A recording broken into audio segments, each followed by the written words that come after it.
part 2 of the adjective clauses video series. If you haven't seen part 1 yet, watch that before watching this one. A link is in the description below. First, a refresher.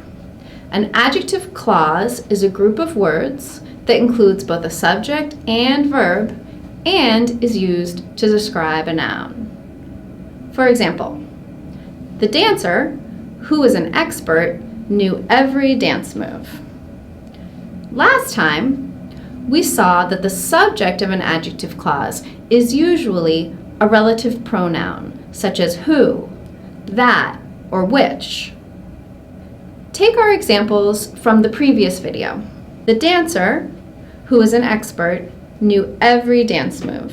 The food, which was delicious, was eaten in seconds. The doctor, who is inquisitive, asked many questions. In the adjective clauses above, the verb in each case is a form of the verb to be. Is, was, are. That is not always the case in an adjective clause. For example, we might have said, the dancer who loves to dance knew every dance move. Notice that there is punctuation around the adjective clause, a comma at the beginning and a comma at the end. These commas are in green.